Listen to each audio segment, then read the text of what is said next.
আপনার লাশটা ঘরের মধ্যে না রেখে বাহিরে ফ্রিজের গাড়িতে রাখা হবে। ঘরের সামনেই গাড়ি, ফ্রিজের মধ্যে লাশ। এবার আপনি যদি প্রশ্ন করেন আমার বানানো ঘরে আমাকে রাখলি না কেন, সন্তানরাই উত্তর দিবে, বাপ আপনার দেহের যে কন্ডিশন, ডাক্তার বলছে ফ্রিজ ছাড়া রাখলে গন্ধ ছুটবে, গন্ধ ছুটলে তো আমরা থাকতে পারবো না, তো তোমার জন্য আমরা ঘর ছাড়বো, তা তো হতে পারে না, তুমিই বাইরে থাকো, আমরা ভিতরে আছি। মানতে না চাইলেও এটাই যে বাস্তবতা, কিছু তো করার নেই। ওখান থেকেই আপনাকে কাফনটা পরে, গোসলটা দিয়ে কাফনটা পরে, দুশমনরা কিন্তু কাঁধে নিবে না, আপনার আপনজনেরাই কিন্তু আপনাকে কাঁধে করে করে নিয়ে যাবে খাটিয়াতে করে। আজকে যার জানাজা আপনি দেখছেন, কেন জানাজা দেখছেন জানেন? আপনাকে ভাবতে হবে ওই জানাজার মানুষ একদিন আমারও হবে, ওই খাটটাতে একদিন আমিও শুব, ওই খাটটাতে একদিন আমিও শুব, আমাকেও এরকম করে নিতর দেহ নিয়ে চলে যেতে হবে কবরে। যখন একজন মানুষ, বৎকার মানুষকে কবরের দিকে নিয়ে যাওয়া হয়, তার রূহ বারবার চিৎকার করে সবাইকে ডাকতে থাকে, ভাই আমারে কবরে দিস না, আমাকে অন্ধকারে দিস না, আমি একা থাকতে পারবো না, একা সেই যাত্রায়, লম্বা যাত্রায় আমি যেতে পারবো না। সে চিল্লাতে থাকে, শোনার মতো কান আপনার আমার হয় না। আপনার আপনজনেরাই আপনাকে কোমরের মধ্যে গামছা বেঁধে, দুইজন নিচে থাকবে, হাতটা দিবে, দুইজনে কোমরের মধ্যে ধরবে, দুইজনে পা মাথার ধরে আস্তে আস্তে নামানো হবে। চিৎকার দিতে থাকে সেই সময় মৃত্যু ব্যক্তিরা, তখন রুহগুলো চিৎকার দিতে থাকে, ভাই আমাকে নামাইস না, আমি পারবো না থাকতে, কবরের মধ্যে থাকতে পারবো না। কে শুনে কার কথা? ভালোবাসা যতই হোক, শরীর থেকে গন্ধ শুরু হলে ভালোবাসা তো আর ভালোবাসার জায়গায় থাকবে না, এটাই তো বাস্তবতা। সেজন্য কবরের মধ্যে যখন আপনার দেহটা মাটি স্পর্শ করবে, আপনার চতুর্পাশ থেকে যখন অন্ধকার হতে থাকবে, আপনি আমি তখনই বুঝতে পারবো আসলে আপন বলতে পৃথিবীতে কেউ নাই, আপন বলতে পৃথিবীতে কেউ নাই, আপন বলতে পৃথিবীতে কেউ নাই। সবাই শুধু সাময়িক চলার একটা নাম মাত্র, সবই সাময়িক একটা চলার বাহানা মাত্র। পরিচয় দিব কি এই মেয়েটাকে? সেজন্য বলে যে এটা স্বামী, এটা স্ত্রী। পরিচয় দিব কি এই ছেলে মেয়ের? তখন উত্তর দেয় এটা আমার বড় ছেলে, এটা আমার বড় মেয়ে। সামান্য একটা পরিচয় মাত্র। মনে রাখবেন, আর বান্দাদের কোনো পরিচয় হয় না, বান্দাদের শুধু একটাই পরিচয়, প্রত্যেকটা মানুষের শুধু একটাই পরিচয়, সেটা হচ্ছে রবের বান্দা আর নবী মুস্তাফার উম্মত। আপনার কাছে যদি কেউ টাকা পায়, জিনিস পায়, দিয়ে দেন, আর যদি আপনি পেয়ে থাকেন তাহলে মাফ করে দেন। আমি দুইটা শব্দ বলেছি, একটু খেয়াল করবেন। যদি আপনার থেকে কেউ পায়, সামর্থ্য থাকলে দিয়ে দেন, সামর্থ্য না থাকলে তার সাথে একটু সাক্ষাৎ করে, পারলে দিব, না পারলে দাবি রাখিস না, মাফ করে দে। তুই 5 লাখ পাস, ধর আমি তোরে 2 লাখ দিচ্ছি ভেঙে ভেঙে, আমারও তো লস, দেখ দিলাম, বাকি 3 লাখ তুই আমার মাফ করে দিস। আর যদি আপনার থেকে কেউ পায়, তার একটু যদি দরকার হয় ওয়ার্নিং দিবেন, আর যদি দরকার না হয় আপনি তাকে বেশি জ্বালাবেন না। কেন শুনেন, সাথে সাথে একটা নিয়ত করেন, আল্লাহ আমি এই পর্যন্ত যাকে যত দাঁড় দিয়েছি সবগুলা তোমাকে খুশি করার জন্য কর্জে হাসানা দিয়েছি। শুধু আপনার কাছে হচ্ছে এটা, এই নিয়তটা করা এই মুহূর্তে, আল্লাহ আমি এ পর্যন্ত যাকে যত টাকা দিয়েছি সব কিছু তোমাকে খুশি করার জন্য আমি কর্জে হাসানা দিয়েছি। তাইলে হবে কি জানেন, যতজন থেকে আপনি টাকা পান, যে পরিমাণ টাকা, প্রত্যেক দিন আপনার আমলনামায় এত টাকা পরিমাণ দান সদকা করার সওয়াব প্রত্যেক দিন লেখা হয়ে যাবে। তাহলে সওয়াবে সওয়াব জমছে, টাকাটা তো আপনি পাচ্ছেন না। হাসরের ময়দানে যখন যাবেন, কেউ যদি আপনার টাকা না দেয়, ওই একটা টাকা আপনাকে বুঝাই দেওয়ার জন্য, 2টা টাকা বুঝাই দেওয়ার জন্য সে 70-80 বছরের কবুল করা সওয়াবও আপনাকে দিলে কাজ হবে না, আপনার সেদিকেও লাভ হয়ে যাবে। তো যদি পেয়ে থাকেন অবকাশ দেন, নিয়ত ওইটা আল্লাহ কর্জে হাসানা দিয়েছি। আর যদি আপনার থেকে কেউ পায়, লেনদেনটা হিসাবটা বুঝাই নেন। আমার কথায় মনে কষ্ট পাচ্ছেন না? আজকে না হয় কালকে তো হিসাবটা করতে হবে, আজকে করে নিই না, ওই হিসাবটা তো বড় কঠিন হবে, ওইটা তো বড় কঠিন হবে। মনে রাখবেন, আল্লাহর থেকে মাপ পাওয়া সহজ, বান্দার থেকে মাপ পাওয়া কঠিন। তো হকুল্লাহ নষ্ট হলে গুনাহ, হকুল এবাদ নষ্ট হলেও গুনাহ। তা আল্লাহর হক নষ্ট হলে আল্লাহ তো রহমান রহিম, আল্লাহ 1000 কোটি বছরের গুনাহগারকেও মাফ করে দেয়, কিন্তু বান্দা তো সাইরা নাও মাফ করে না। সেজন্য হকুল এবাদ বড় কঠিন জিনিস। তো হকুল এবাদ কি কি? মুখের হক, হাতের হক, চোখের হক, কানের হক, ব্যবহারের হক, ব্যবসার হক, লেনদেনের হক, টাকার হক, জমিনের হক, ঘরের হক, সংসারের হক। কারো জমিনের 1 ইঞ্চি যদি ঢুকাই ফেলেন, তাকে অন্য জায়গায় 2 ইঞ্চি দিয়ে দেন, লাভ কি হবে আপনার জানেন? দুনিয়া তো ইজ্জত আপনার বংশের হবে, যে আর কারো হবে না। কিভাবে বুঝাই আমি আপনাদেরকে? যদি রাজত্ব, ক্ষমতায়, টাকা পয়সায় সব কিছু হতো, মোগল সম্রাট যারা ছিল, ওই যে তাজমহল, বলেন না রে ভাই, তাজমহলের চাইতে এরকম রাজা বাদশাহ কই? তাদের সামনে তো আপনার আমার অস্তিত্ব নয়। আজকে শাহজাহান কোথায়? বাদশাহ আকবর কোথায়? বুঝাতে পারছি কথা? সেজন্য ইজ্জত নিতে হয় রবের পক্ষ থেকে। একটু দেখেন, মানুষ বংশ টিকার জন্য সন্তান খুঁজে, নামটা ধরে রাখার জন্য সন্তান খুঁজে।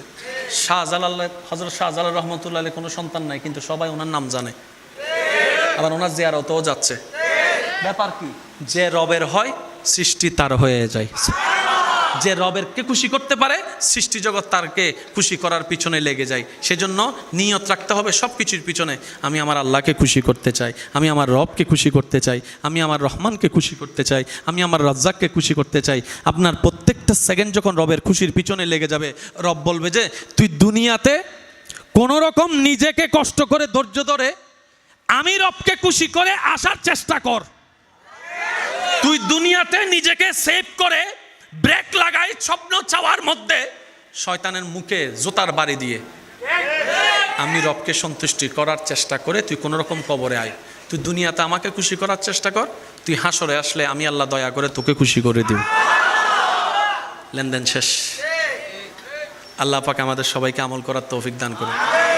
আর একটু জোরে বলি, এই পর্যন্ত যাদের সাথে যা লেনদেন আছে আমরা মিঠাই নেওয়ার চেষ্টা করব। বলি ইনশাআল্লাহ। জোরে বলেন ইনশাআল্লাহ। আরেকটা আবদার করি, এখানে যারা সম্পদের মালিক আছেন, যাদের ছেলে মেয়ে আছে, আল্লাহর ওয়াস্তে আমার কথাটা ভেবে দেখবেন, নেওয়া লাগবে না, জোর করব না, জোরেরও কোনো বিষয় না। আমি পরামর্শ হিসেবে বলছি, আপনি ভেবে দেখবেন। আপনারা বেঁচে থাকতেই নিজেদের সম্পত্তি ছেলে মেয়েকে সুন্দর করে ভাগ করে বুঝাই দেন, কিন্তু দলিল একটা জিনিস লেখা থাকবে, সেটা কি? আমরা বুড়া বুড়ি মারা যাওয়ার পরেই, দলিলটা বাস্তবায়ন হবে। শর্ত নাম্বার 1, যদি সন্তানের উপর মা বাবা দুজন খুশি থাকে, তাহলে কি হবে জানেন? বড় ভাই 2 নম্বর, 5 নম্বর, 10 নম্বর ছোড়াছুরি মামলিয়া করার সুযোগ। 10 জনের সামনে বলবেন, এই বড় মিয়া, এই রুম তোমার। এই সাজো মিয়া, এই রুম তোমার। যা আল্লাহ আমাকে দিয়েছে হালাল ভাবে কামাইছি, আমি তোমাদেরকে দেওয়ার চেষ্টা করছি, এবার বাড়ানোর দায়িত্ব তোমাদের। আমি তোমাকে 2 রুম করে দিছি, তুমি আমার নাতিদেরকে 4 রুম করে দিবা। কিন্তু শর্ত হচ্ছে একটা, কখনো কারো হক মারতে পারবা না। 2 নম্বর, আল্লাহর উপর ভরসা হারাইতে পারবা না। 3 নম্বর, নবীর প্রেম হারাতে পারবা না। 4 নম্বর, নামাজ ছাড়তে পারবা না। শর্ত দিয়ে সম্পত্তি দিয়ে দেন। এই সম্পত্তি হাসরের ময়দান আপনার জন্য নাজাতের জরিয়া হয়ে যাবে। একটু জোরে বলি না সুবহানাল্লাহ? আর একটু জোরে বলি সুবহানাল্লাহ। আমি 2টা রুম করে দিছি, আমার নাতিদেরকে তোমরা 4 রুম করে দিবা। আর বছরে একবার আমার সব ছেলে মেয়ে এক জায়গায় বসে, অমুক জায়গায় বসে ভাত খাবা। আমি বুঝাতে পারি নাই মনে কথাটা। আমার প্রত্যেকটা ছেলে মেয়ে বছরে একবার এক জায়গায় বসে ভাত খাবা। যতই রাগ থাকুক আসতেই হবে। আর আমার হুকুম না মানলে অটোমেটিক সম্পত্তি থেকে বাদ। সম্পত্তি বাঁচানোর জন্য হলো তো বাদ, সামনে আসলে তো দেখা হলে তো চোখে চোখ হলে তো একটু মায়া একটু লাগলে তো রাগ একটু। 2 ভাই হয়তো জড়াজড়ি করে কোলাকুলি করে। সুবহানাল্লাহ, একটু জোরে বলি না? সেজন্য ইসলাম বলেছে যতই ব্যস্ত থাকেন, আমি সবার উদ্দেশ্যে বলছি, পরিবারকে নিয়ে বসে খাওয়ার চেষ্টা করবেন। অনেক কিছু হয় এক জায়গায় সমাধান খাবার মধ্যে। একজন আরেকজনকে না দেখতে দূরত্ব চলে আসে অন্তরের। একটা দাওয়াতে যখন আসে, মনে করেন আপনি একটা দাওয়াতে গেছেন, আপনি একটা দাওয়াত দিয়েছেন, সবাই আসছে, আপনি জানেন এই ভাইয়ের সাথে কথা বলে না, এই জায়গায় আপনি কি করবেন জানেন? তাদেরকে এমন কৌশলে ফেলবেন দুজন যখন এক জায়গায় বসে, কারণ আপনি তো মেজবান। আপনি এমন ভাবে সিচুয়েশনটা করবেন, ভাই 2টা জন এক জায়গায় বসে, যাই আপনিও বসবেন, এমন ভাবে বসবেন, ভাই ওনাকে একটু নিয়ে দেন তো, সে তো আর বলতে পারবে না আমি দিব না। কিছু কিছু কাজ মুখে নয়, কাজ দিয়ে করাই নিতে হয়, এটাই ইসলাম। বলেন না সুবহানাল্লাহ। আর ইসলামের মতো গোছানো সুন্দর পৃথিবীতে আর কিছু, সেই ইসলামকে আলোকময় করে দিয়েছেন। আল ইয়াউমা আকমালতু লাকুম দীনাকুম ওয়া আতমামতু আলাইকুম নিয়ামাতি বলে আল্লাহ আমাদের নবীর মাধ্যমে ইসলামকে পরিপূর্ণ ঘোষণা করে দিয়েছেন। সুবহানাল্লাহ। কোন নবী? যিনি ওয়ামা আরসালনাকা ইল্লা রাহমাতাল লিল আলামিন ওয়া আলা নবী ইন্না আতাইনাকাল কাউসারের শান ওয়া আলা নবী ওয়ালা সাউফা ইউতিকা রাব্বুকা ফাতারদার পাওয়ার অফ অটনি ওয়া আলা নবী ইন্না আতাইনাকাল কাউসারের সম্পদ ওয়া আলা নবী। সেই নবী আমরা পেয়েছি, মনে রাখবেন সেই নবীর উম্মত হওয়ার যোগ্যতা আমাদের কারো ভিতরে আল্লাহ দয়া করে ওনার উম্মতের লিস্টিতে নাম রাখছে বলে এখন ইজ্জতে আছে। আপনি ঝগড়া করে জায়গা দখল করতে পারবেন, দোকানও দখল করতে পারবেন, পারবো না? টাকাও নিতে পারবেন। কথা বলেন। পাওয়ার দিয়ে, ঝগড়া দিয়ে, শক্তি দিয়ে, মানুষ দিয়ে আপনি কিছু জিনিস হয়তো নিজের মালিকানায় আনতে পারবেন, কিন্তু আপনি জান্নাত নিতে পারবেন না। জোরে বলেন না। রবের রহমত আপনি চাইলে সেই স্টাইলে নিতে চাইলে পারবেন জোরে বলেন। যা আপনি দখল করছেন তা আপনার নয়। কিভাবে নয়? সম্পদ যা আপনি জুড়িয়েছেন, আপনার চোখটা বন্ধ হওয়ার সাথে সাথে কিংবা আপনার বার্ধক্য আসার সাথে সাথে আপনার রক্তের মাধ্যমে দুনিয়াতে আসা সন্তানরাই এগুলার ভাগ বসাবে। 5টা ছেলে যদি থাকে, আপনার দোকান থাকে 3টা, ছেলেরা এসে বলবে বাবা যে কোনো সময় তুমি পটল তুলতে পারো, দুনিয়ার থেকে হয়তো চলে যাবা, তুমি যাওয়ার পরে ঝগড়া লেগে যাবে, বাঘটা কইরা দাও। দোকানের বাঘ হয়ে যাবে, গাড়ির বাঘ হয়ে যাবে। একটু জোরে বলেন। গাড়ির বাঘ, ফ্ল্যাটের বাঘ, জমিনের বাঘ, ব্যাংকের টাকার বাঘ, কিন্তু বাবার ভাগটা কেউ নেবে না। জোরে জোরে জোরে জোরে। মায়ের ভাগটা কিন্তু আর কেউ নিতে রাজি। আজকে আপনি পত্রিকায় কি দেখছেন, মানুষের জীবনের কোন ঘটনা শুনছেন আপনি জানেন? আপনি সেটাই শুনছেন, সেটাই দেখছেন যেটা ভবিষ্যৎ আপনার সাথে হবে, না হয় অতীতে হয়েছিল। সবার লাইফ কিন্তু একই সার্কেলে যাচ্ছে। জন্মের পরে শিশু, একটু একটু বড় হওয়া, স্কুলে যাওয়া, তারপর আস্তে আস্তে এসএসসি পাস করা, তারপর আস্তে আস্তে কলেজে, তারপর আস্তে আস্তে ভার্সিটিতে, তারপর আস্তে আস্তে বিয়ে করা, বিয়ের পরে স্বামী হওয়া, স্বামীর পরে বাবা হওয়া, বাবার পরে আস্তে আস্তে আস্তে আস্তে শ্বশুর হওয়া, শ্বশুর হওয়ার পরে দাদা নানা হওয়া, তারপর আস্তে আস্তে বুইড়া হওয়া। সবার জীবন, বলেন না, সবার জীবনের রাস্তা একই স্টাইলে। আপনিও একদিন নানা, আমিও একদিন নানা। আপনারও দাড়ি ফাঁকা, আমারও দাড়ি ফাঁকা, আপনারও দাঁত পড়বে, আমারও দাঁত পড়বে, শুধু এলাকা ভিন্ন, রাস্তা ভিন্ন, এলাকা ভিন্ন, গ্রাম ভিন্ন, কালচার সবার এক, জায়গারও সবাই এক, যে জায়গায় সবাইকে যেতে হবে মাটির নিচে। সেজন্য আমরা যদি একটু বুদ্ধিমান হতে পারি, তাহলে আমাদের ব্যবসায়িক যে সার্কেলটা সেটা বড় লাভবান হয়ে যাবে। আমরা লাভ বুঝি কি জানেন? যদি আমি ভুল বলে না থাকি, এখানে যত ধরনের ব্যবসায়ী আছেন, ওনাদের ব্যবসার 80% লাভ নির্ভর করে কেনার সময় যদি কম কিনা যায়। কেনার সময় যদি প্রোডাক্টটা কম দামে কিনতে পারি, তাহলে লাভটা একটু কি হবে? একটু জোরে বলেন না। সেজন্য একটা জিনিস কেনার জন্য 10টা মার্কেটে দৌড়ায়, 10টা জায়গায় দৌড়ায়, 10টা জায়গায় ফোন করে। কোন জায়গায় যদি 4 আনাও কম পায়, এবার আপনার আমার কাছে 4 আনা শব্দ, সি সি সি ফকির নিভানলার 4 আনাল্লা গ্যাঙ্গরের স। এটা হচ্ছে আমরা যারা সাধারণ মানুষ আছি, আমাদের পয়েন্ট অফ ভিউ। কিন্তু ব্যবসায়ীরা চিন্তা করে এই প্রত্যেকটা প্রোডাক্টে যদি আমি 4 আনা করে হিসাব করে বাঁচাতে পারি, 1 লাখ প্রোডাক্ট যদি কিনতে পারি, এই 4 আনায় অনেক টাকা হয়ে যাবে। তাহলে আমাদের জ্ঞানের বুঝ, ব্যবসায়ীর জ্ঞানের বুঝ এক নয়।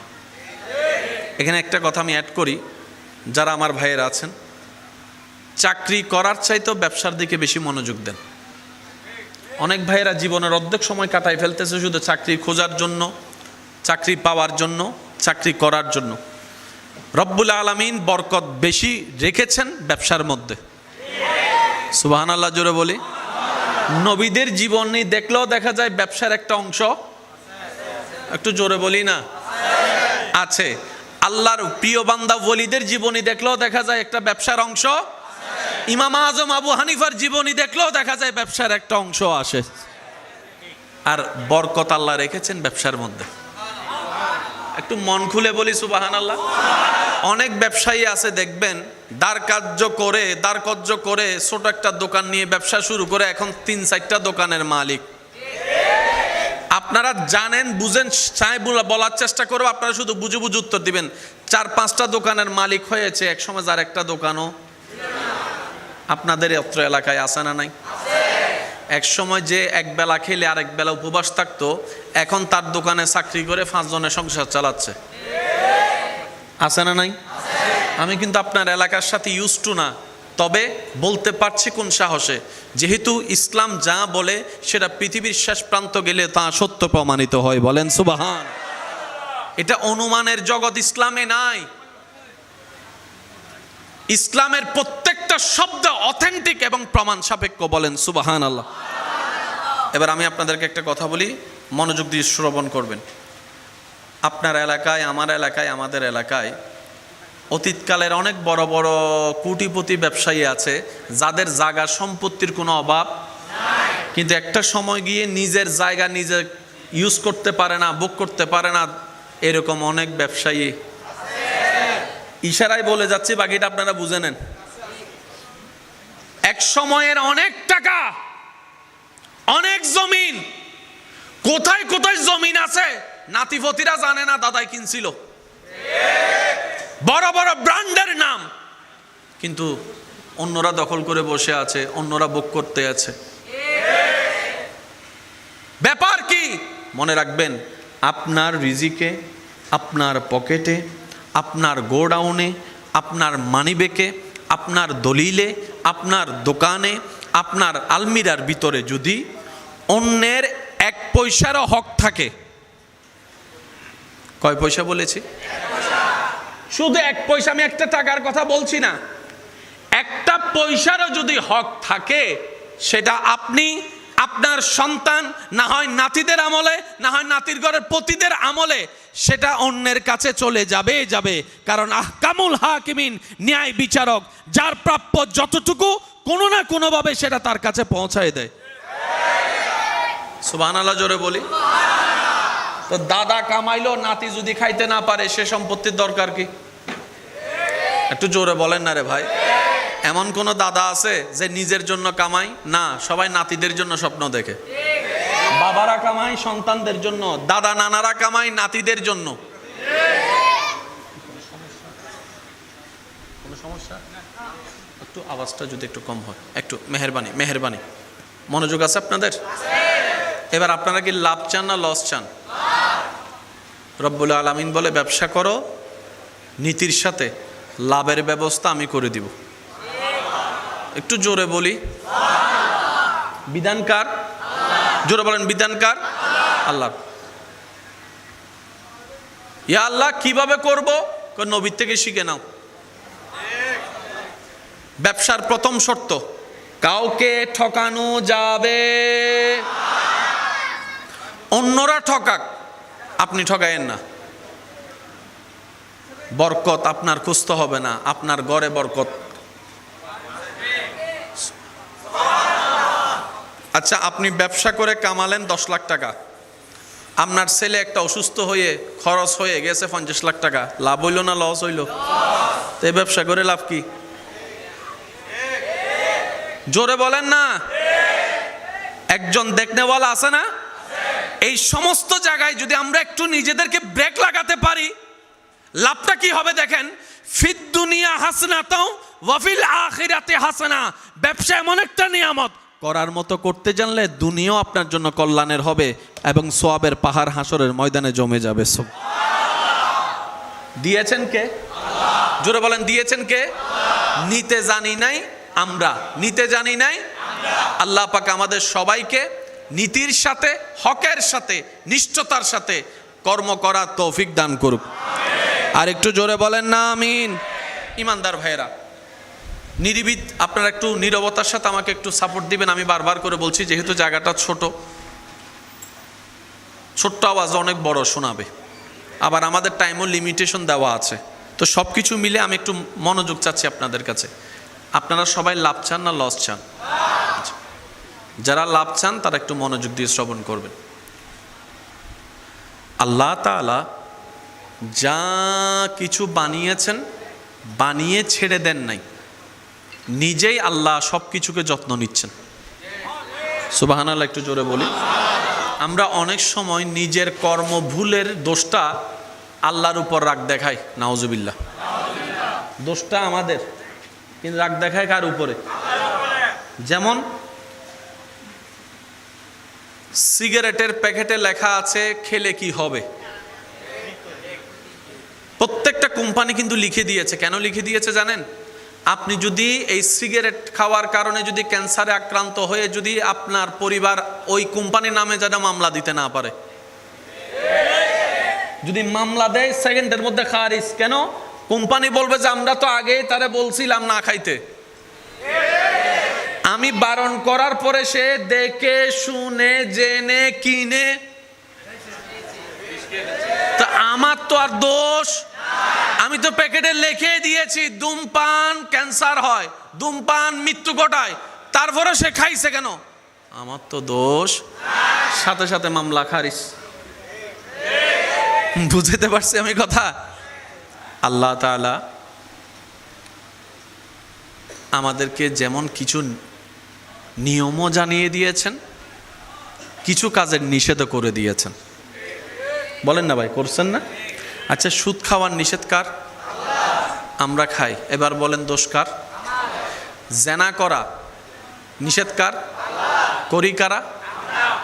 ঘুষ খাওয়া নিষেধ কার? খাই কারা? মা বাবার সাথে বেয়াদবি করা নিষেধ কার? করি কারা? নামাজ পড়ার নির্দেশ কার? পড়ি না কারা? দোষ কার? জোরে বলেন না, দোষ কার? চোখ দিয়েছেন দেখার জন্য, জোরে বলেন। রাস্তা দেখে শুনে পার হওয়া আপনার দায়িত্ব। আপনি যদি রাস্তায় পার হওয়ার সময় কানের মধ্যে দুইটা হেডফোন ঢুকাইয়া, বড় হেডফোন ঢুকাইয়া মোবাইলে ফেসবুক চালাইয়া যদি ডাইনেও না দেখেন বামেও না দেখেন, গাড়িওয়ালার দোষ দিয়ে লাভ কি? আমি কি বুঝাতে পারছি? তো প্রত্যেকটা কিছুর মধ্যে একটা কথা মনে রাখবেন, আমাদের অনেক ভাই বোনেরা অনেক ক্ষেত্রে গিয়ে আল্লাহকে একটু ভুল বুঝে, এই জিনিসটা না জানার কারণে। সৃষ্টি জগতে, আমি সবার মনোযোগ চাচ্ছি, সৃষ্টি জগতে দুইটা সৃষ্টিকে আল্লাহ সাময়িকভাবে স্বাধীনতা দান করেছেন। কয়টা? একটা হচ্ছে জিন, আর একটা হচ্ছে মানুষ। সুবহানাল্লাহ বলি। এই দুইটা সৃষ্টিকে আল্লাহ সাময়িকভাবে স্বাধীনতা দান করেছেন, তোদের যা মন চায় তা কর। আমি আল্লাহ ভালোটাও জানাই দিলাম, খারাপটাও জানাই দিলাম। মন চাইলে ভালো কর, মন চাইলে খারাপ কর। আমি আল্লাহ, তোরা যতদিন বেঁচে থাকবি আমি আল্লাহ সেগুলোতে ইন্টারফিয়ার করব না। তবে মনে রাখিস, ইজা জুলজিলাতিল আরদু জিলজালাহা ওয়া আখরাজাতিল আরদু আসকালাহার মাধ্যমে কুল কায়নাত ফানা হয়ে যাবে, কিয়ামতে হাসর হয়ে যাবে। হাসরের সময় এসে আমাকে সব কিছুর হিসাব দিতে হবে। মিসকালা জাররা, জাররা জাররা আমাকে হিসাব দিতে হবে। কাদের থেকে হিসাব নেবেন? জিন জাতি থেকে, মানব জাতি থেকে। সূর্য থেকে আল্লাহ হিসাব নিবে না। কেন? সূর্যের শেষ লগ্ন থেকে আজীবন আল্লাহর নিয়ন্ত্রণে। আল্লাহ সূর্যকে স্বাধীনতা, সেজন্য আদম আলাইহিস সালামের আমলও সূর্য যেদিকে উঠছে এখনো না। সুবহানাল্লাহ করে যায় বলেন, আর একটু আস্তে করে বলেন। আল্লাহ সূর্যকে স্বাধীনতা দেয় নাই, তাই সূর্য একই নিয়মে চলে। চাঁদকে স্বাধীনতা দেয় নাই, চাই চাঁদের নিয়ম একরকম। আম গাছকে স্বাধীনতা দেয় নাই, তাই আমের নিয়ম একরকম। জাম গাছকে স্বাধীনতা দেয় নাই, তাই জাম গাছের নিয়ম একরকম। মেঘকে স্বাধীনতা দেয় নাই, তাই মেঘ একই নিয়মে চলে। শুধু দুইটা সৃষ্টিকে অল্প সময়ের জন্য স্বাধীনতা দিছে, ওই দুইটা সৃষ্টি সবসময় কুজারামি করে। আমি কি বুঝাতে পারছি কথা?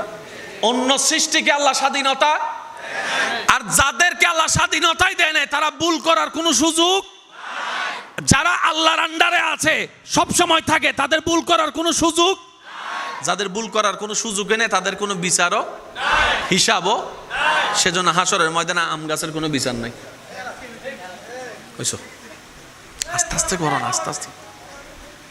এদুন মানুষ 40 দেবা আজি, আল্লাহু আকবার। তবর না ফাইলে হন আবার আর গাল দিবে নি, নমাতাইয়া হন গাল টেল দিবে না আর বাজি সিটেঙ্গে গাইল মানে গাইল ন আবার এক জায়গার গালি এক জায়গার বলি ইয়া আওয়াজই বেজার তান্ডে ফেসবুকে যাইব হদ উজুর গাইল কেন হইলু অবাদ্দা আর সিটেঙ্গে গাইলি না শব্দ থদ এই জন্য মাথা ঠিক না বে ঠিক ওয়া আর ভবিষ্যৎ এমপি অকল সুপ্তাহ এ প্রধানমন্ত্রী ওয়া হন হুদকে প্রধানমন্ত্রী যে হওয়া না যাচ্ছে তাহলে হম বরদ দেয়। একবার বলেন মার হাবা। আম গাছের কোনো স্বাধীনতা, গাছের আপনার সূর্যের কোনো স্বাধীনতা, জিব্রাইলের স্বাধীনতা, জোরে বলেন মিকাইলের স্বাধীনতা, ইসরাফিলের স্বাধীনতা, আজরাইলের স্বাধীনতা, আমাদের স্বাধীনতা, আমাদের স্বাধীনতা, আমাদের স্বাধীনতা, আমাদের স্বাধীনতা, আমাদের স্বাধীনতা। রব্বুল আলামিন বলে তোমাদেরকে জন্মের থেকে বুঝ হওয়া পর্যন্ত, এই বুঝ থেকে মরণ পর্যন্ত আমি আল্লাহ বিবেক দিয়ে দিলাম, দেখার জন্য চোখ দিয়ে দিলাম, শোনার জন্য কান দিয়ে দিলাম, ধরার জন্য হাত দিয়ে দিলাম, চলার জন্য পা দিয়ে দিলাম, বলার জন্য মুখটা দিয়ে দিলাম। এবং আমি এটাও জানাই দিলাম বান্দারে চোখ দিয়ে যদি কাবা দেখো আমি আল্লাহ খুশি হয়ে যাব, সুবহান আল্লাহ। চোখটা দিয়ে যদি তুমি মসজিদ দেখো আমি আল্লাহ খুশি হয়ে যাব। চোখটা দিয়ে যদি তুমি মা বাবার চেহারাটা দেখো মায়ার নজরে আমি আল্লাহ খুশি হয়ে তোমাকে সওয়াব দান করে দিব, সুবহান আল্লাহ। চোখটা দিয়ে যদি তুমি একজন বৃদ্ধ মানুষকে গর্তে পড়া থেকে যদি হাতটা দিয়ে টেনে তোলো, হাতের ব্যবহারটা সুন্দর করো, আমি আল্লাহ খুশি হয়ে যাব। বান্দারে তোমার মুখটা দিয়ে যদি কোরআন তেলাওয়াত করো আমি আল্লাহ খুশি হয়ে যাব, সুবহান আল্লাহ। যাকে তাকে বড় ছোট সবাইকে যদি মুখ দিয়ে সালামটা দাও আমি রব খুশি হয়ে যাব, সুবহান আল্লাহ। ভালো কাজের আদেশ যদি দিতে পারো, মন্দ কাজ থেকে যদি মানুষকে সুন্দরভাবে নিষেধ করতে পারো জবান দিয়ে আমি আল্লাহ খুশি হয়ে যাব। একজন ক্ষুধার্ত মানুষকে যদি খাবারের ব্যবস্থা করে দিতে পারো আমি আল্লাহ খুশি হয়ে যাব। কেউ বিপদে পড়েছে দৌড়াই গিয়ে পায়ের ব্যবহার করে তুমি যদি তাকে উদ্ধার করতে পারো, সাহায্য করতে পারো, আমি রব খুশি হয়ে যাব। চোখের কোন কোন ব্যবহারে আমি খুশি হব সেটাও জানাই দিলাম। চোখের কোন কোন ব্যবহারে আমি আল্লাহ নারাজ হব, গুনাহ দিব সেটাও জানাই দিলাম। এবার দেখা না দেখা তুমি বান্দার ইচ্ছা, আমি আল্লাহ কিচ্ছু বলবো না। তবে মনে রেখো হাসরে এসে আমাকে পার সেকেন্ডের হিসাব বুঝাই দিতে হবে, পার সেকেন্ডের হিসাব বুঝাই দিতে হবে। এক একটা সেকেন্ড আমি রবকে বুঝাই দিতে হবে, যা আমি দিয়েছি সব হিসাব আমাকে বুঝাই দিতে হবে। যদি হিসাব বুঝাই দিয়ে আমাকে খুশি করতে পারো তাজরিমিন তাহতিহাল আনহার ওয়ালা জান্নাত আমি আল্লাহ তোমার নামে বরাদ্দ করে দিব, সুবহানাল্লাহ। আর যদি আমাকে খুশি করতে না পারো ফি নারে জাহান্নাম আগুনের মধ্যে আমি তোমাকে নিক্ষেপ করব। আল্লাহ আগুনে নিক্ষেপ করবা কেন?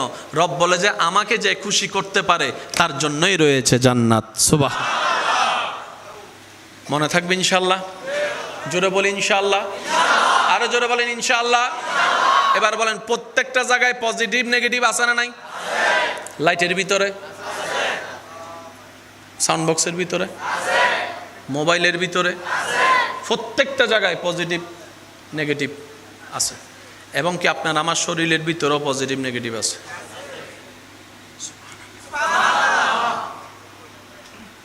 এখানে মিটার আসেনি, মিটার ওই ওই মিটারে তার আসেনি, বোম মারে দিম দা বাজিবে, জোর হইলে আরো জোর হম পড়িব। দুইটা তার আছে, সুন্দর করে যাই একটু ভালো করে খেয়াল করে দেখেন, একটা তামার মতো তার মাটিতে গেছে। জোরে বলেন না, কি আর গরত না বেগুনের গরত আছে? কেন? ওই জিনিসটা কি? এটার নাম আর্থিং। এই সামান্য আর্থিংটা যদি না দেন ছোট্ট ছোট্ট বল্ব ফুটে যেতে পারে, পুরা ঘর ইলেকট্রিক শর্ট হয়ে যেতে পারে। এবার যে কোনো ইলেকট্রিক মেশিনকে আমার ভাইকেও যদি, আমার ভাই যদি আজকে আর্থিং দিয়ে থাকে, মাইকওয়ালা ভাই, ওনাকেও জিজ্ঞেস করেন, আজকে না দিলে অন্য সময় দেয়। এই আর্থিংটা দেয় কোথায়? আপনারা বলেন না কোথায় দেন? কেউ প্যারাক দিয়ে দেয়, কেউ একটা থামা দিয়ে দেয়, লোহা দিয়ে দেয়। মাটির ভিতরে এমন এমন একটা জিনিস আছে আল্লাহ পাক দান করেছেন, আপনি কারেন্ট এনেছেন নিজের অন্ধকার ঘরে, কারেন্টের মাধ্যমে আলো জ্বালানোর জন্য লাইট দিয়ে, আপনি যদি লাইটের মধ্যে সব দেন এনার্জি ফুটে যাবে, কারণ সব জায়গায় পজিটিভও আছে নেগেটিভও আছে। এই আর্থিংটা কি করে, যতটুক লাইটের দরকার মিটার থেকে সাপ্লাই দিয়ে আপনার সেই জায়গায় পৌঁছায় দেয়, বাকিগুলাকে মাটির মধ্যে। একটু জোরে বলি না সুবহানাল্লাহ, আরো জোরে বলেন। মাটির মধ্যে সেই সুযোগ দিয়েছেন কে? আরো জোরে বলেন কে? এই দেহের ভিতরেও আর্থিং আছে না নাই? পজিটিভ নেগেটিভ, পজিটিভ চিন্তা বলেন না, পজিটিভ চিন্তা নেগেটিভ চিন্তা, পজিটিভ অভ্যাস নেগেটিভ অভ্যাস, সব কিছুই আছে। এবার সেই দেহটাকে আপনাকে সাজাতে হবে সেইভাবে, যেভাবে সাজালে আপনার দেহটা কবরের মধ্যে গেলে নূরের আলোয় আলোকিত হয়ে যাবে। এটা আপনার উপর ছেড়ে দিয়েছেন আল্লাহ। আমার কথা কি আপনারা বুঝতে পারছেন ভাইয়া? কেন বলছি এ কথা? কারণ আল্লাহ আমাদেরকে যে বিষা দিয়েছেন অর্ধেক খায়াত শেষ, বাকি আছে অল্প। এই অল্পটাও যদি কাজে লাগাতে নাও পারি, অন্তত চেষ্টা যদি করি, রবকে তো বলতে পারবো চেষ্টা করেছিলাম বুঝ হওয়ার পরে। এই চেষ্টা দেখে হয়তো রব খুশি হয়ে আমাদেরকে মাফও করে দিতে পারেন। যদি এই জিনিসটা আমরা একটু বুঝতে পারি, দুনিয়ার আখেরাতের দূরত্ব মাত্র 3 হাত, 3 হাত উপরে, বা কি সুন্দর দুনিয়া, মাত্র 3 হাত নিচে, মাত্র 3 হাত। 3 হাত, একটু 3 হাত মাফেন না, কদ্দূর যায় 3 হাত। এই বুঝটা যারা বুঝে জীবনে ব্রেক লাগায়, আল্লাহ পাক তাদেরকে পরকালীন স্পিডে গাড়ি চালানোর সুযোগ করে দেয়, এমন সুযোগ করে দেয় 1000 বছরের রাস্তা পুলসিরাত সেকেন্ডের ভিতর আল্লাহ তাদেরকে পার করায় দেয়। কাদেরকে দেয়? যারা দুনিয়ার চাওয়াতে ব্রেক লাগায়, স্বপ্নতে ব্রেক লাগায়। কেন ব্রেক লাগায়? যে চাওয়া শয়তানের পক্ষ থেকে, উনি ব্রেক লাগায় দেয়। যে আশা শয়তানের পক্ষ থেকে, মিন ওয়াসওয়াসিল খান্নাস, ওই সমস্ত কিছুতে যারা ব্রেক লাগাতে পারে, জান্নাতের নিয়ামত নেওয়ার জন্য আল্লাহ তাদেরকে দ্রুত জান্নাতে প্রবেশ করায় দেয়। তো লাভ যারা বুঝে তারা বলে যে 2 দিনের লাভ নিব না, আজীবনের জান্নাতের লাভ নিব, দুনিয়াকে কোরবানি করে দিব রবের খুশির জন্য। কথা বলেন ঠিক কি না? আল্লাহ আমাদেরকে সেই নিয়ামত নেওয়ার তৌফিক দান করুন। এবার সবাই মিলে আপনাকে কবরে রাখছে, আপনার দেহটা কাফনের এদিকে এদিকে এদিকে এদিকে খোলা থাকার কারণে সূর্যের আলো ঢুকছে। আপনাকে যখন শোয়াই দেওয়া হয়েছে, প্রথমে কি দিবে? ওই বাঁশের উপরে দেয় ছাটাই, বাঁশ দেওয়ার সাথে সাথে আলোটা 80% কমে যাবে, ফাঁকে ফাঁকে কিছু সূর্যের আলো ঢুকবে, ওই ছাটাই দেওয়ার পর আরো কমে যাবে। ওই কোনায় কোনায় যেগুলো আলো ঢুকবে মাটিটা দেওয়ার পরে, এবার ডানে বামে সামনে নিচে চারদিকে। সামান্য ঘরের অন্ধকারে সহ্য করতে পারি না, রাতের 3টা বাজে হঠাৎ করে কারেন্ট গেলে ভয় লাগে উঠে। এত মানুষ থাকার পরও আর কবরের অন্ধকারটা কত ভয়ানক হবে। যখন আপনার কবরটা অন্ধকার আপনার আপনরাই করে দিবে, একটা টর্চ লাইট দিবে, দিলেও বেশি দিন জ্বলবে, কারেন্টের লাইনও থাকবে। এবার আপনি বলবেন এই অন্ধকার তো আমি সইতে পারি না, এই অন্ধকার তো সইতে পারি না। হঠাৎ করে দেখবেন আপনার কলবের মধ্যে ঈমানের যে নূরটা আপনি এতদিন জ্বালায় রেখেছেন নেক আমল দিয়ে, ওই নূরটা আস্তে আস্তে আলোক দেওয়া শুরু করবে। আপনি অন্ধকার কবরের মধ্যে হঠাৎ করে দেখবেন একটু একটু কেমন জানে আলো আলো লাগবে। কিরে এটা কিসের আলো? ওই যে আপনি হাজার ব্যস্ততার ভিতরে নামাজকে ছাড়েন নাই, ওই নামাজ চলে আসবে আলো হয়ে, কোরআন তেলাওয়াত চলে আসবে আলো হয়ে, ঈমান আলোকিত হয়ে যাবে আলো হয়ে। ঈমান এমনভাবে আলোকময় করবে, কবরের অন্ধকারকে হার মানে আপনার কবরকে আলোকময় করে দিবে। ভাই কিছু কিছু কথা মানতে না চাইলেও মেনে নেওয়াটা বুদ্ধিমানের কাজ। যেমন করোনার সময় অনেক কিছু মানতে ইচ্ছা করে নাই, কিন্তু মেনে নিতে হয়েছে। তো বাপের যখন করোনা হয়েছে, বাচ্চা মন চাচ্ছে যাই একটু সেবা করি, ডাক্তার বলে যে যাওয়ার কোনো অধিকার, একটু জোরে বলেন, যাওয়ার কোনো অধিকার। কারণ তুই তোর বাপের জন্য জান দে, আমার কোনো আপত্তি নাই, কিন্তু তুই যদি ওখানে যায় করুণা লাগাই আসস, তোর কারণে তার একজনের হয়ে যাবে। কিন্তু কিছু কি জিনিস মন চাইলেও করা যায় না। দৈনিক কয় ঘন্টা? 24 ঘন্টা। দৈনিক কয় ঘন্টা? যারা যত ঘন্টা ঘুমান আর কি, কেউ 5 ঘন্টা, কেউ 6 ঘন্টা, কেউ 7 ঘন্টা, কেউ 8 ঘন্টা, আর কেউ তো 12 ঘন্টাও নমাতে ফানলার নাই, ফানলার এন্ডে মাঠে লিল নুডে দিলে আসে না নাই। এই আপনি 24 ঘন্টার ভিতরে 6 ঘন্টা 8 ঘন্টা আপনি ঘুমালেন, যতটুকু আপনার শরীরের দরকার। ঘুম থেকে উঠে কোথায় আসেন? কয়টা বাজে আসেন বলেন ভাই? যান কয়টায়? রাতের। আপনারা যেটা করেন সেটা বলেন। আসেন সকাল কয়টায়? 8টায়। এখান থেকে কাজ শেষ করে যেতে যেতে আনুমানিক বাসা যেতে কয়টা বাজে? 10টা। তাহলে 8টা থেকে 10টা কয় ঘন্টা হলো? 14 ঘন্টা। এদিকে ঘুম হলো কয় ঘন্টা? 8 ঘন্টা। তাহলে 14 আর 8 বলেন না, বাকি আছে। এই হিসাবটা একটু মাথায় রাখবেন। 24 ঘন্টার মধ্যে আপনি ঘুমালেন 8 ঘন্টা, 6 ঘন্টা, কাজ করলেন 14 ঘন্টা। এর চেয়ে 14 ঘন্টা যে কাজটা করছেন, আপনি যদি 28 তারিখ মারা যান, আপনার গাম ঝরানোর সেই টাকাটা কে পাবে? জোর আমি বলবো, আপনারা বলেন। স্বামী করেছে 28 দিন পরিশ্রম, গাম জড়ায় দিন রাত, ওই টাকাটা কে পাবে? বউ। বাবা যেটা করেছে সেটা কে পাবে? গাম জড়ালেন আপনি,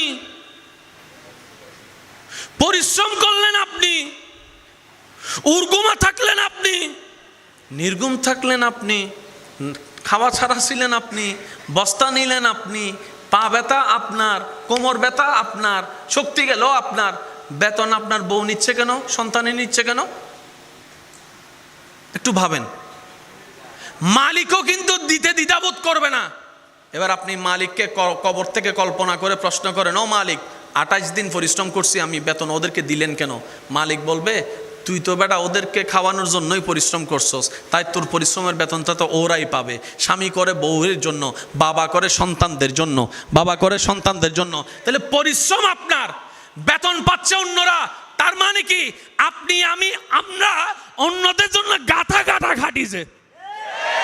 সবাই আমরা অন্যদের জন্য গাদার খাটা খাটিছে। কয় ঘন্টা? আমি বলবো না, আপনারা বলেন। আর এটাই নিয়ম, গাদার খাটা কাটতে হবে। কয় ঘন্টা? ঘুম কয় ঘন্টা? 14 আর 8 বাকি আছে। এই অঙ্কটা যদি বুঝতে পারি, আমাদের জীবনটা সাকসেস হয়ে যাবে। সুবহানাল্লাহ, আরো জোরে। 24 ঘন্টায় নামাজ কয় ওয়াক্ত? ফজরের নামাজ কয় রাকাত? 4 রাকাত পড়তে কয় মিনিট লাগতে পারে? আচ্ছা 10 মিনিট ধরলাম। ফজরের নামাজ 10 মিনিট, জোহরের নামাজ 12 রাকাত পড়তে কত লাগতে পারে? 20 মিনিট। 10 এ 20 জোরে বলেন, 10 এ 20। আসরের নামাজ 8 রাকাত পড়তে কত লাগতে পারে? 15 মিনিট অথবা 20 মিনিট ধরেন। তাহলে 20 এ 20 আর এদিকে কত? 10, কত হলো? মাগরিব পড়তে কত লাগবে? 20 মিনিটে ধরেন, কত হয়েছে? এশারের নামাজ আপনার পড়তে কত লাগবে? 20 মিনিট, আধা ঘন্টা ধরেন, তাহলে কত হলো? 100, হ্যাঁ 120, 90 মিনিট হয়েছে। তো 90 মিনিটে কয় ঘন্টা? 1.5 ঘন্টা। বাকি ছিল কয় ঘন্টা? জোরে বলেন, কয় ঘন্টা? আর আধা ঘন্টা বাথরুম টাথরুমারি। এই অঙ্কটা যদি করতে পারি, জীবন সাকসেস। আপনাকে যখন প্রশ্ন করা হবে 6 ঘন্টা 7 ঘন্টা ঘুমাচ্ছেন কেন, আপনি বলবেন সকালবেলা উঠে শক্তিশালী হয়ে পরিশ্রম করার জন্য। সুবহানাল্লাহ।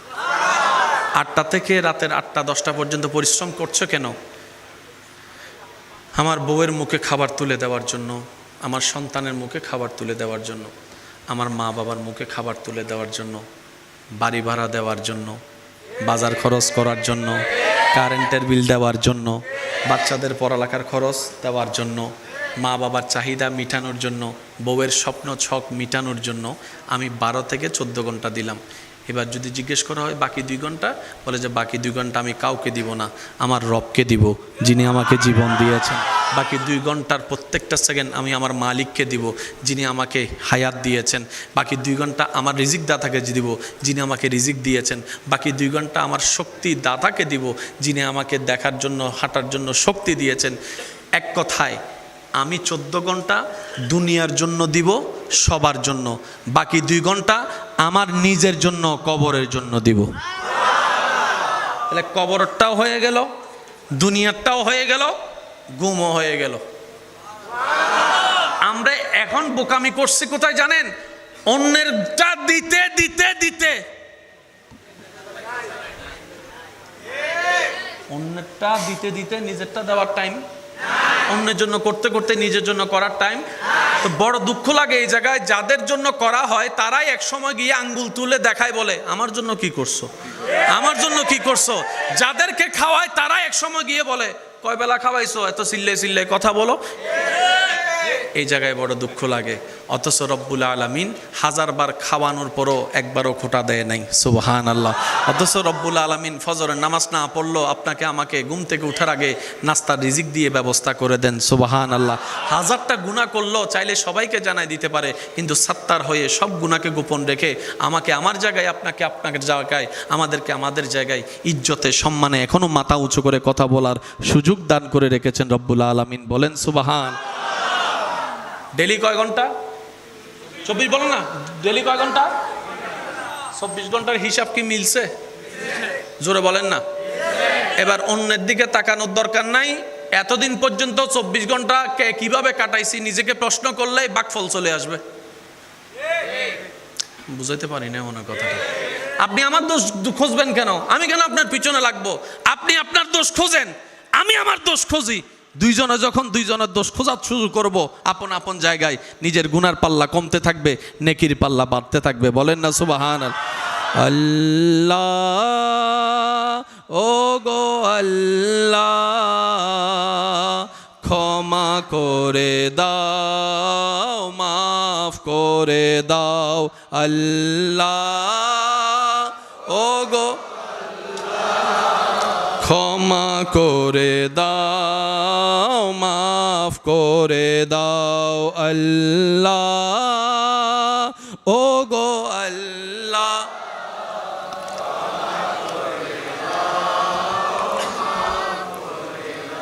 আজকে থেকে আমরা এই নিয়মে আমল করতে পারবো ইনশাল্লাহ। 3 ভাগে ভাগ করছি, একটা পরিবারের, একটা নিজ ঘুমের, আর একটা শুধু আল্লাহর জন্য।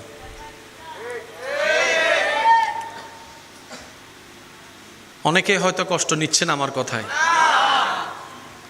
কত চেনা মুখ কবরে চলে গেছে, তাদেরকে এখন কেউ মনেও করে না, মনেও রাখে না। এত ব্যস্ততার ভিতর মনে রাখার টাইম কই? কথা আপনার মানুষ চলে গেছে, 1 দিন 2 দিন 4 দিন কাঁদার পরে শেষ সব। ব্যস্ততা এত বেশি, আমরা যেরকম অতীতের মানুষকে মনে রাখি নাই, ভবিষ্যতের মানুষগুলো একদিন আমাদেরকে মনে রাখবে। সেজন্য বলে যাই ভাই, দিলটা দুনিয়ার সাথে লাগায়েন না। দিলটা স্বামীর সাথে স্ত্রীর সাথে লাগানোর মতো এমনভাবে লাগায়েন না দুনিয়ার সাথে যেন ওখান থেকে আঘাত আসলেই আপনি ভেঙে যান। ওভাবে লাগান না, যেভাবে লাগালে দুনিয়াতে ভালোবাসাও চলবে, ভাঙবেনও না, সেভাবে লাগান। আর দিলটা যদি লাগাতেই মন চায়, একটা কাজ করুন, রবের রহমতের দরবারের সাথে লাগাই দেন। রবের রহমতের দরবারের সাথে লাগাই দেন। বান্দা হিসেবে, উম্মত হিসেবে নবীর দরবারের সাথে লাগাই দেন। যেখান থেকে শুধু দয়ায় আসবে, কখনো দিল ভাঙ্গা হবে?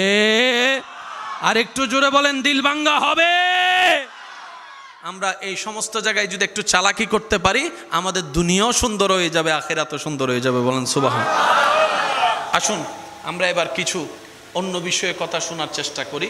এইগুলা তো আমাদের জীবনের জন্য দরকার ছিল নাকি? কি বলেন, আপনার দরকার ছিল না?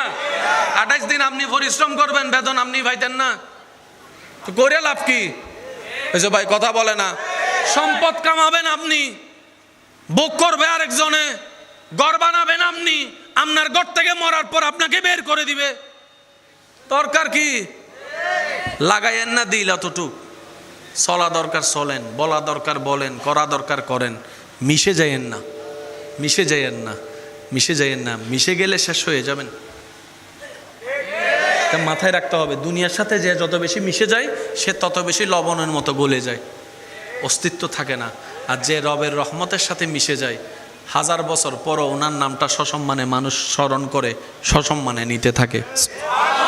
ওয়ালিল্লাহিল ইজ্জাতু ওয়ালি রাসূলিহি ওয়ালিল মুমিনিন, এটাই আল্লাহ পাকের ওয়াদা। চিৎকার দিয়ে বলেন সুবহানাল্লাহ, আরো জোরে বলেন সুবহানাল্লাহ। কষ্ট হচ্ছে আপনাদের?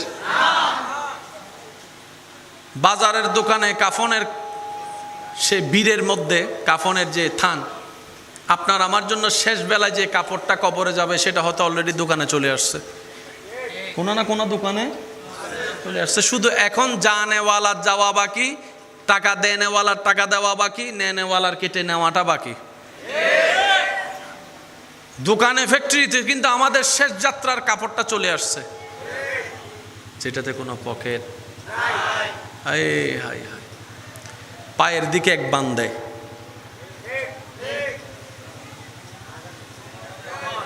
একটু সহযোগিতা করতে হবে যে ভাইয়া একটু বলেন।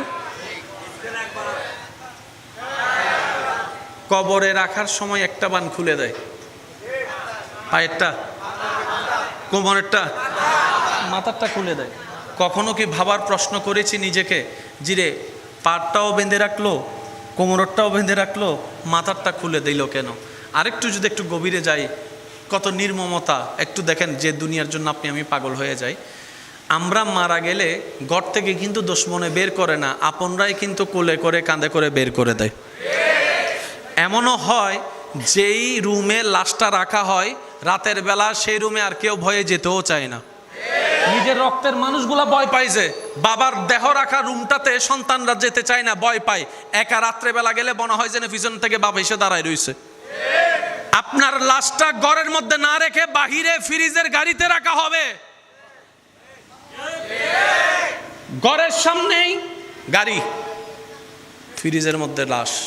এবার আপনি যদি প্রশ্ন করেন আমার বানানো ঘরে আমাকে রাখলি না কেন, সন্তানরাই উত্তর দিবে, বাপ আপনার দেহের যে কন্ডিশন, ডাক্তার বলছে ফ্রিজ ছাড়া রাখলে গন্ধ ছুটবে, আর গন্ধ ছুটলে তো আমরা থাকতে পারবো না, তো তোমার জন্য আমরা ঘর ছাড়বো, তা তো হতে পারে না, তুমিই বাইরে থাকো, আমরা ভিতরে আছি। মানতে না চাইলেও এটাই যে বাস্তবতা, কিছু তো করার নেই। ওখান থেকেই আপনাকে কাফনটা পরে, গোসলটা দিয়ে কাফনটা পরে, দুশমনরা কিন্তু কাঁধে নিবে না, আপনার আপনজনেরাই কিন্তু আপনাকে কাঁধে করে করে নিয়ে যাবে, খাটিয়াতে করে। আজকে যার জানাজা আপনি দেখছেন, কেন জানাজা দেখছেন জানেন? আপনাকে ভাবতে হবে ওই জানাজার মানুষ একদিন আমারও হবে, ওই খাটটাতে একদিন আমিও শুব, ওই খাটটাতে একদিন আমিও শুব, আমাকেও এরকম করে নিতর দেহ নিয়ে চলে যেতে হবে কবরে। যখন একজন মানুষ, বৎকার মানুষকে কবরের দিকে নিয়ে যাওয়া হয়, তার রূহ বারবার চিৎকার করে সবাইকে ডাকতে থাকে, ভাই আমারে কবরে দিস না, আমাকে অন্ধকারে দিস না, আমি একা থাকতে পারবো না, একা সেই যাত্রায়, লম্বা যাত্রায় আমি যেতে পারবো না। সে চিল্লাতে থাকে, শোনার মতো কান আপনার আমার হয় না। আপনার আপনজনেরাই আপনাকে কোমরের মধ্যে গামছা বেঁধে, দুইজন নিচে থাকবে, হাতটা দিবে, দুইজনে কোমরের মধ্যে ধরবে, দুইজনে পা মাথা ধরে আস্তে আস্তে নামানো হবে। চিৎকার দিতে থাকে সেই সময় মৃত্যু ব্যক্তিরা, তখন রুহগুলা চিৎকার দিতে থাকে, ভাই আমাকে নামাইস না, আমি পারবো না থাকতে, কবরের মধ্যে থাকতে পারবো না। কে শুনে কার কথা? ভালোবাসা যতই হোক, শরীর থেকে গন্ধ শুরু হলে ভালোবাসা তো আর ভালোবাসার জায়গায় থাকবে না, এটাই তো বাস্তবতা। সেজন্য কবরের মধ্যে যখন আপনার দেহটা মাটি স্পর্শ করবে, আপনার চতুর্পাশ থেকে যখন অন্ধকার হতে থাকবে, আপনি আমি তখনই বুঝতে পারবো আসলে আপন বলতে পৃথিবীতে কেউ নাই, আপন বলতে পৃথিবীতে কেউ নাই, আপন বলতে পৃথিবীতে কেউ নাই। সবাই শুধু সাময়িক চলার একটা নাম মাত্র, সবই সাময়িক একটা চলার বাহানা মাত্র। পরিচয় দিব কি এই মেয়েটাকে? সেজন্য বলে যে এটা স্বামী, এটা স্ত্রী। পরিচয় দিব কি এই ছেলে মেয়ের? তখন উত্তর দেয় এটা আমার বড় ছেলে, এটা আমার বড় মেয়ে। সামান্য একটা পরিচয় মাত্র। মনে রাখবেন, আর বান্দাদের কোনো পরিচয় হয় না, বান্দাদের শুধু একটাই পরিচয়, প্রত্যেকটা মানুষের শুধু একটাই পরিচয়, সেটা হচ্ছে রবের বান্দা আর নবী মুস্তাফার উম্মত।